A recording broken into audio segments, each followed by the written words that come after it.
नमस्कार, मैं हूं कुमार गजेंद्र। जनपद ऑन द स्पॉट में आपका स्वागत है। हमारे एक दूसरे social media platform podcast with Kumar Gajendra में भी आपका स्वागत है, जहां आप हमें सुन सकते हैं। दिल्ली के पूर्व मुख्यमंत्री अरविंद केजरीवाल अब चुनावी रेस से बाहर हो जाएंगे। अगर सब कुछ ठीक ठाक रहा तो अरविंद केजरीवाल इस बार चुनाव नहीं लड़ पाएंगे। चुनाव इसलिए नहीं लड़ पाएंगे कि इसकी असली वजह यह है कि जो चुनाव का उन्होंने नई दिल्ली सीट से जो पर्चा भरा है, उसमें जो हलफनामा दिया, उसमें कई तरीके के तथ्य झूठे हैं। अब इन तथ्यों को लेकर, मतलब इससे पूर्व भी कई तथ्य छिपाए, इसमें भी छिपाए, और इन सब तथ्यों पर जो झूठे थे, उन पर एक बड़ा बवाल मच गया है।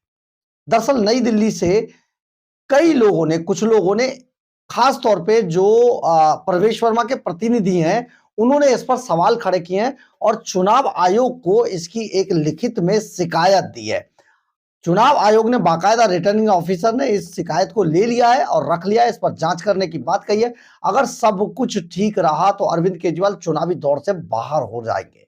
ये बड़ा मामला होगा, लेकिन सबसे बड़ा मामला ये होगा कि अरविंद केजरीवाल आखिर बाहर से, चुनावी दौर से बाहर होने के लिए क्या उन्होंने खुद ये ऐसा किया है या ये स्थिति अचानक पैदा हुई है। क्या है पूरी खबर, इस पर हम आपको विस्तार से बता देते हैं। दरअसल हुआ क्या है कि अरविंद केजरीवाल को क्यों बाहर का रास्ता दिखाया गया है, इस पर हम ये है कि जो पूरा अपडेट है। नई दिल्ली विधानसभा सीट से आम आदमी पार्टी के उम्मीदवार अरविंद केजरीवाल पर मतदाताओं को गुमराह करने का आरोप अब लग गया है।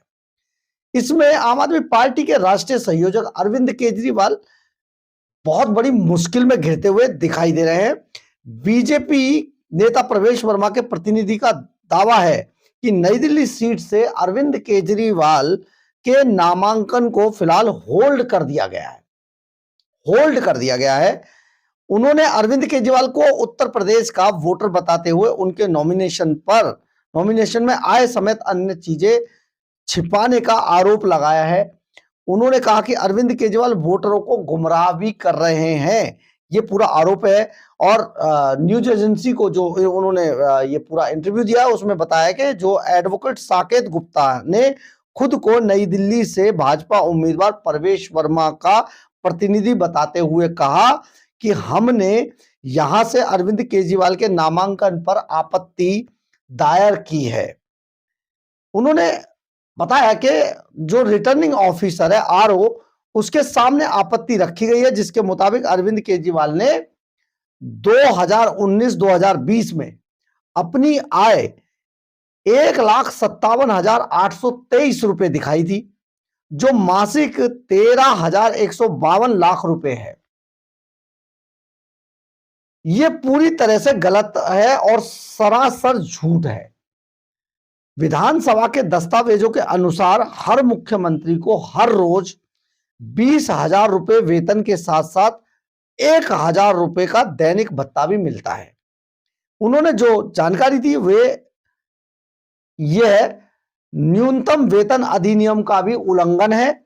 वह मतदाताओं को लगातार गुमराह कर रहे हैं। उन्होंने कहा कि वोटर लिस्ट वार्ड नंबर 52 में वोट नंबर 709 है। जब हमने जांच की तो वार्ड नंबर 52 में वोट नंबर 708 ही थे, यानी कि 708 तक थे, जबकि इसमें 709 बताया गया है। दूसरा, इनका जो वोट है वो 1307 वार्ड नंबर 105 चांदनी चौक में भी रजिस्टर्ड है, जो आज भी है। इसका मतलब यह हुआ कि चांदनी चौक के ये वोटर हैं, लेकिन नॉमिनेशन फॉर्म में इन्होंने नई दिल्ली भरा हुआ है। ये सरासर गलत है और उनका नॉमिनेशन फॉर्म रिजेक्ट होना चाहिए, ये मांग की गई है।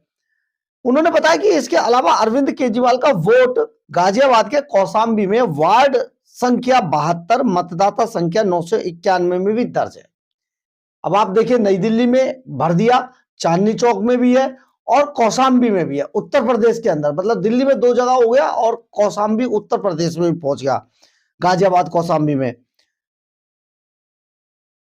अब वार्ड नंबर कौशाम्बी में वार्ड संख्या 72 मतदाता संख्या 991 में भी दर्ज है। यूपी में पंजीकृत मतदाता दिल्ली में चुनाव कैसे लड़ सकता है? एक सवाल यह है। अरविंद केजरीवाल के खिलाफ नॉर्थ एवेन्यू पुलिस स्टेशन में गंभीर धाराओं के तहत 3 मामले दर्ज हैं। उन्हें इस बात की जानकारी भी थी, लेकिन फिर भी उन्होंने अपने नामांकन हलफनामे में यह जानकारी छिपाई है। मतलब मुकदमे दर्ज है, लेकिन बंदे ने जानकारी नहीं दी। आरओ ने अरविंद केजरीवाल के नामांकन को फिलहाल रोक कर रख दिया है। अभी इस मामले में जांच जारी है, जिसके बाद आरओ इस पर फैसला लेंगे। यानी कि अरविंद केजरीवाल के खिलाफ ये एक बड़ा मसला बन गया है।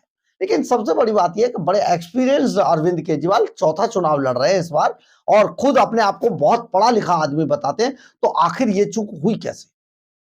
लेकिन हम आपको यहां पर यह बता देते हैं दरअसल है क्या। हम शुरू से आपको कह रहे हैं अरविंद केजरीवाल को यह भनक लग चुकी है कि वो चुनाव हार गए हैं, उनकी पार्टी का सुपड़ा साफ हो गया है।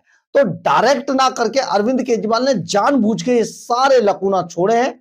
ये जितनी भी कमियां हैं अरविंद केजरीवाल ने जानबूझकर छोड़ी है। उन्हें पता था कि ये सारी चीजें पकड़ी जाएंगी, इसलिए और बाद में वो पार्टी को जिताने के लिए नई तरीके की संपत्ति गेन करने की कोशिश करेंगे।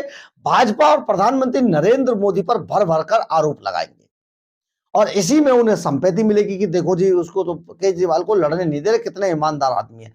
अब इस सब के लिए केजरीवाल ने एक नई तरीके की बहस छेड़ दी है, और आरओ ने इस कंप्लेंट को ले लिया है। अगर सब कुछ ठीक रहा और निष्पक्ष तरीके से इस पूरे मामले पर कार्रवाई हुई तो अरविंद केजरीवाल का नॉमिनेशन कैंसिल होने वाला है, यानी कि नई दिल्ली सीट से अरविंद केजरीवाल चुनाव नहीं लड़ पाएंगे। बहुत बड़ी खबर है, बहुत बड़ा अपडेट है, हिला देगी खबर। लेकिन बात फिर सवाल फिर से वही है कि क्या अरविंद केजरीवाल खुद ही नई दिल्ली सीट से चुनाव नहीं लड़ना चाहते थे, यानी कि अपनी हार को सामने देखकर अरविंद केजरीवाल अब दिल्ली का चुनाव छोड़कर भाग रहे हैं। और ये सीधे सीधे अपने सर पर ना लेकर उन्होंने एक नई चाल चली, और वो चाल थी कि बहुत सारी कमियां छोड़ दी गई, और इन कमियों के आधार पर अरविंद केजरीवाल अब नई दिल्ली सीट से रिजेक्ट उनका फॉर्म होने वाला है। आरओ ने इस पर कार्रवाई शुरू कर दिया, रख लिया है। अगर कंप्लेंट सही पाई गई तो अरविंद केजरीवाल इस बार नई दिल्ली से चुनाव नहीं लड़ रहे। बहरहाल, अगर आपको हमारी खबर अच्छी लगे तो आप इसे लाइक, सब्सक्राइब और शेयर जरूर करें। कमेंट्स बॉक्स में अपनी राय जरूर लिख के, इससे हमें बहुत बहुत बहुत ऊर्जा मिलती है। जय हिंद, जय भारत।